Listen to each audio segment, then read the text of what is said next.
আমি কলকাতা থেকে মাত্র 1 ঘন্টার দূরত্বে এমন একটা জায়গায় দাঁড়িয়ে আছি যেটা একসময় পশ্চিমবঙ্গের চেহারা বদলে দেবে বলে মনে করা হয়েছিল।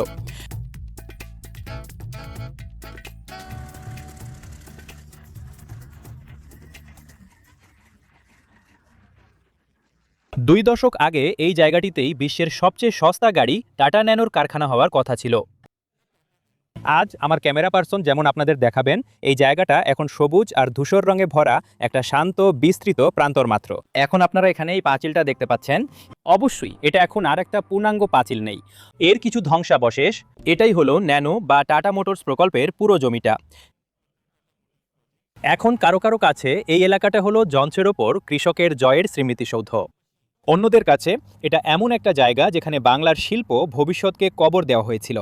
এখন আমরা যখন 2026-এর নির্বাচনের দিকে এগোচ্ছি, এই বিতর্কটা একদিনও পুরনো হয়নি। প্রধানমন্ত্রী মোদী জানুয়ারিতে এখানে এসেছিলেন এবং তিনি এটিকে বাংলার শিল্প সমাধিক্ষেত্র বলে অভিহিত করে বলেন যে এই এলাকায় শিল্প বিকাশের অভাবের জন্য মমতা ব্যানার্জি সরকার এবং তার নীতিগুলিই দায়ী।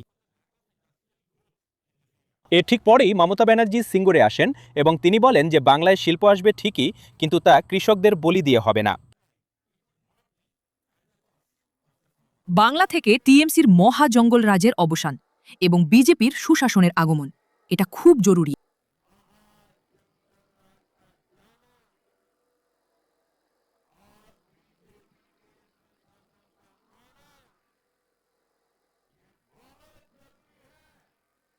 আমি পশ্চিমবঙ্গের মা বোনদের কাছেও একটি অনুরোধ করতে চাই।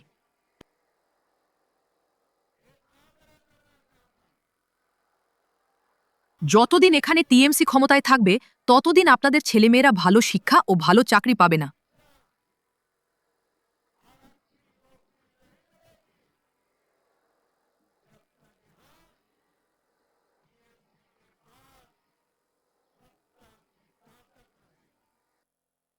আমি প্রথমেই বলি, সিঙ্গুর আমার ফেভারিট জায়গা। আমার আন্দোলনের একটা বড় অংশ জুড়ে, মানে 2006 থেকে 8, সিঙ্গুরের মাটিতে আমি অনেক দিন কাটিয়েছি। কর্মসংস্থানের লক্ষ্যে এখানে 8 একর জমির ওপর 9,20,00,000 টাকা খরচ করে সিঙ্গুর অ্যাগ্রো ইন্ডাস্ট্রিয়াল পার্ক গড়ে তোলা হয়েছে। কৃষিও চলবে, শিল্পও চলবে, কৃষি জমি দখল করে নয়। আমি এখন সেই জমির মধ্যে আছি যেটা তৎকালীন বাম সরকার 2006 থেকে 2008-এর মধ্যে টাটা মোটরস প্রকল্পের জন্য অধিগ্রহণ করেছিল।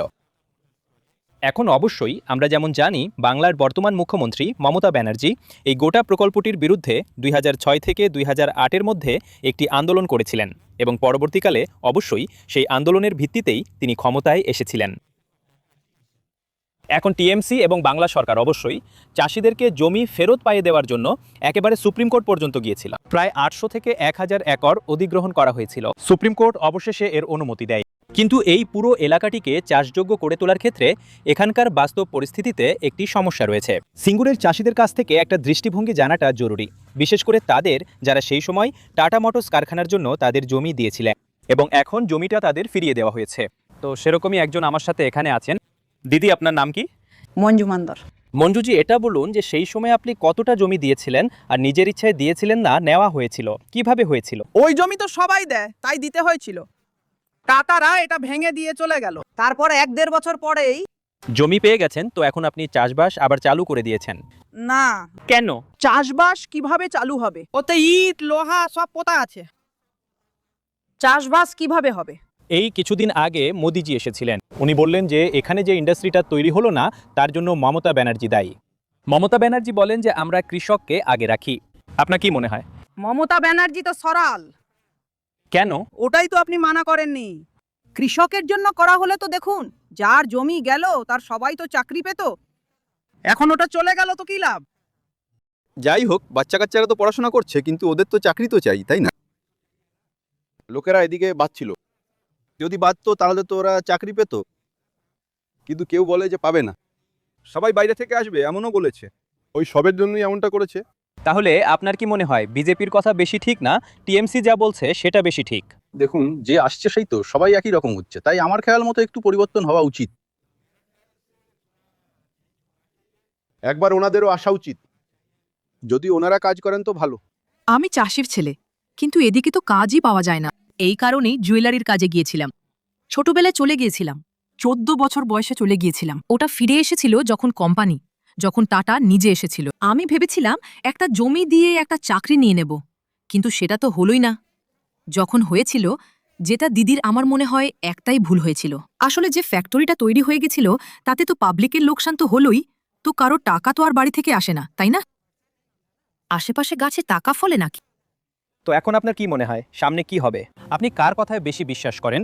টিএমসিও বলছে ইন্ডাস্ট্রি আসবে, বিজেপিও বলছে আসবে। মানে ইন্ডাস্ট্রি এখন তো দিদি করতে পারছে না।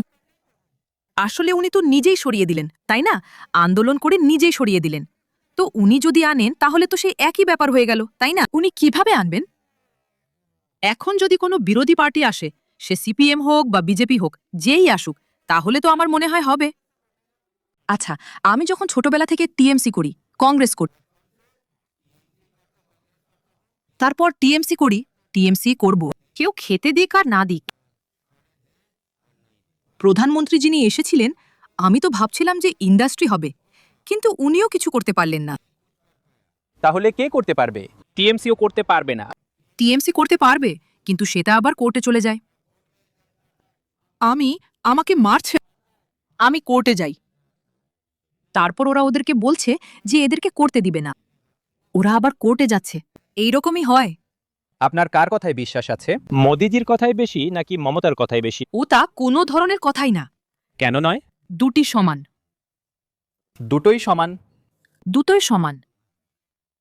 এরকম কেন বলছেন? মোদিজি তো বলছে যে ইন্ডাস্ট্রি লাগবে, মমতাও বলছে ইন্ডাস্ট্রি লাগবে। মমতা বলেছে যে এটা বদলা নয়, বদল। তো কি বদল হয়েছে? এটাই বদল। বেকার 26,000 ছেলেমেয়ের চাকরি গেল। পুলিশে চাকরি নেই, ডাক্তারের চাকরি নেই, শিক্ষায় চাকরি নেই। তাহলে কি আছে? আর মোদিজি ও তো বলে যে ও বলেছে তো, ও আসুক, আর সেটাও দিক না। এখন তো বলে নিয়ে নেয় আর দেয় না। তাহলে কি হবে? এরা তো বলে নিয়ে নিল আর দিল না।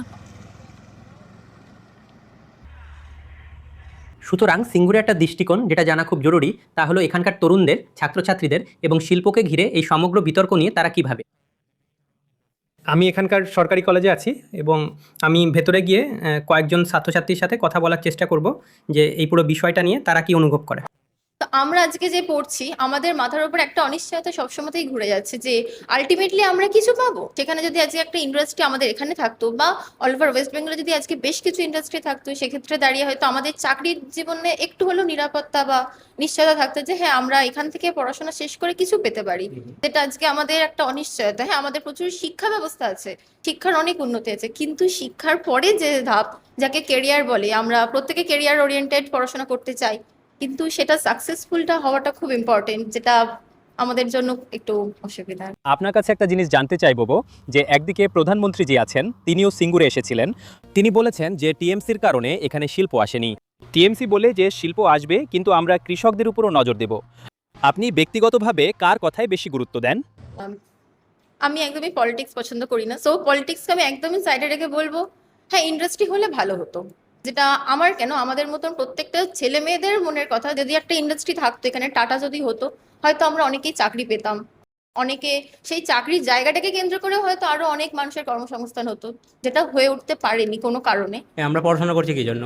আলটিমেটলি একটা চাকরির জন্য। এবার আমাদের রাজ্যে যদি এখন দেখি ইন্ডাস্ট্রির অবস্থা খুবই খারাপ, তো এই জায়গায় আমাদেরকে ভাবতে হচ্ছে এই ইন্ডাস্ট্রি ফিল্ডের বাদ দিয়ে অন্য কোনো ফিল্ডে জবের আশা করতে হচ্ছে, বা অনেক সময় আমরা নিজেদের সাবজেক্টকে বাদ দিয়ে অন্য, অর্থাৎ গভর্নমেন্ট সার্ভিস যেমন রেল, এসএসসি যাই হোক, ওখানে আমাদেরকে শিফট হতে হচ্ছে। এবার যেহেতু রাজ্যে আমাদের যদি ইন্ডাস্ট্রি থাকতো, maximum sufficient amount of industry যদি থাকতো, তাহলে আমরা নিজেদের ফিল্ড, যেমন যদি কোনো কেমিক্যাল ইন্ডাস্ট্রি হতো, আমরা কেমিস্ট্রি স্টুডেন্ট, আমরা সেখানে অ্যাপ্লাই করতে পারতাম, নিজেদের কেমিস্ট্রি সাবজেক্টের প্রতি এগোতে পারতাম, সাবজেক্টটা নিয়ে এগোতে পারতাম।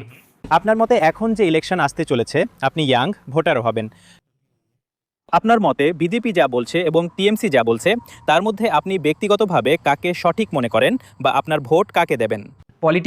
পলিটিক্যাল সাইড থেকে আলাদাভাবে বলতে গেলে এখানে যদি আমরা একটা দেশের হিসাবে ধরি, একটা সেন্ট্রাল গভর্নমেন্টেরও দায়িত্ব একটা ইন্ডাস্ট্রি এস্টাবলিশ করা, তার সাথে সাথে একটা রাজ্য সরকারেরও দায়িত্ব একটা ইন্ডাস্ট্রি এস্টাবলিশ করা। এখানে দুজনেরই সমান দায়িত্ব নিয়ে এই ইন্ডাস্ট্রির ব্যাপারটা দেখা উচিত আমার মনে হয়। প্রায় 20 বছর ধরে সিঙ্গুর বাংলার রাজনীতির হৃৎস্পন্দন হয়ে আছে। অনেকের মতে এটি কৃষক এবং জমির শক্তির এক সাক্ষ্য। কিন্তু বাংলায় যখন আরও একটি নির্বাচন আসন্ন, তখন শিল্প নিয়ে অনেক কথা হবে। আর দেখার বিষয় হবে মানুষ কাকে বিশ্বাস করে।